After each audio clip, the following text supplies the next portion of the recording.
দাজ্জাল তো ঈমান নষ্ট করবো আর ইয়াজুজ মাজুজ জাতিনর ধ্বংস করে দিব। কিয়ামতের ঠিক আগে এই পৃথিবীর সাক্ষী হবে এমন এক ভয়ঙ্কর ফিতনার, যার নাম শুনলেই মানুষের শরীরের লোম খাড়া হয়ে যায়।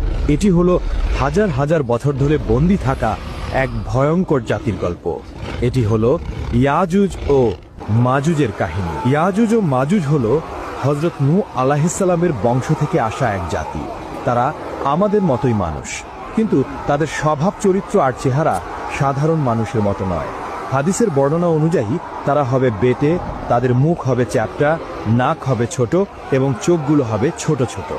তাদের সংখ্যা এতটাই হবে যে তা মানুষের কল্পনাকেও হার মানাবে। তারা যখন কোনো একটি নদীর পাশ দিয়ে যাবে, তখন তারা সেই নদীর সমস্ত পানি পান করে শেষ করে ফেলবে। এই জাতি এতটাই ভয়ঙ্কর হবে, একটা নদীর পানিকেও তারা মিনিটের মধ্যে শেষ করে দিতে পারে, নদীকে মরুভূমিতে পরিণত করে দিতে পারে। তাদের প্রধান বৈশিষ্ট্য হলো তাদের সীমাহীন নিষ্ঠুরতা। তারা কোনো এলাকায় ঢুকলে সেখানে প্রাণের কোনো চিহ্ন রাখে না। তারা সেখানকার সব ফসল নষ্ট করে ফেলে, সব গাছপালা উপড়ে ফেলে, সব পশু পাখি মেরে ফেলে এবং নারী পুরুষ শিশু কাউকেই ছাড়ে না। সবাইকে নির্দয়ভাবে হত্যা করে।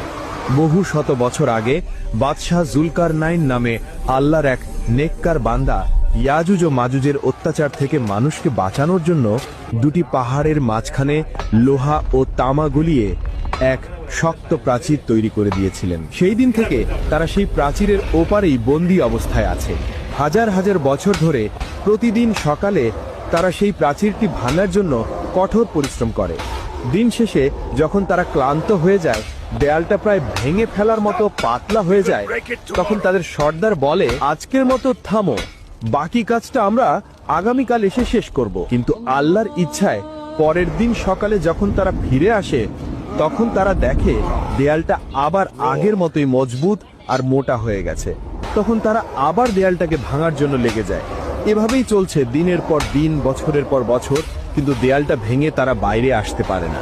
কিন্তু কিয়ামতের ঠিক আগে যখন পৃথিবীতে হযরত ঈসা আলাইহিস সালাম আসবেন এবং দাজ্জালকে হত্যা করবেন, ঠিক সেই সময়েই আল্লাহ ইয়াজুজ ও মাজুজকে মুক্তি করবেন। সেদিনও তার আগের মতোই সারাদিন ধরে দেয়ালটা ভাঙতে থাকবে। দিন শেষে যখন দেয়ালটা প্রায় ভেঙে পড়ার মতো অবস্থায় চলে আসবে, তখন তাদের সর্দার হয়তো আল্লাহর ইচ্ছাতেই বলে উঠবে, আজকের মতো এখানেই থামো, ইনশাল্লাহ বাকি কাজটা আমরা আগামীকাল এসে শেষ করব। সেই একটা মাত্র শব্দ ইনশাআল্লাহ তাদের হাজার হাজার বছরের চেষ্টাকে সফল করে দেবে। পরের দিন সকালে যখন তারা ফিরে আসবে, তখন তারা দেখবে দেয়ালটা ঠিক তেমনই ভাঙা অবস্থায় আছে।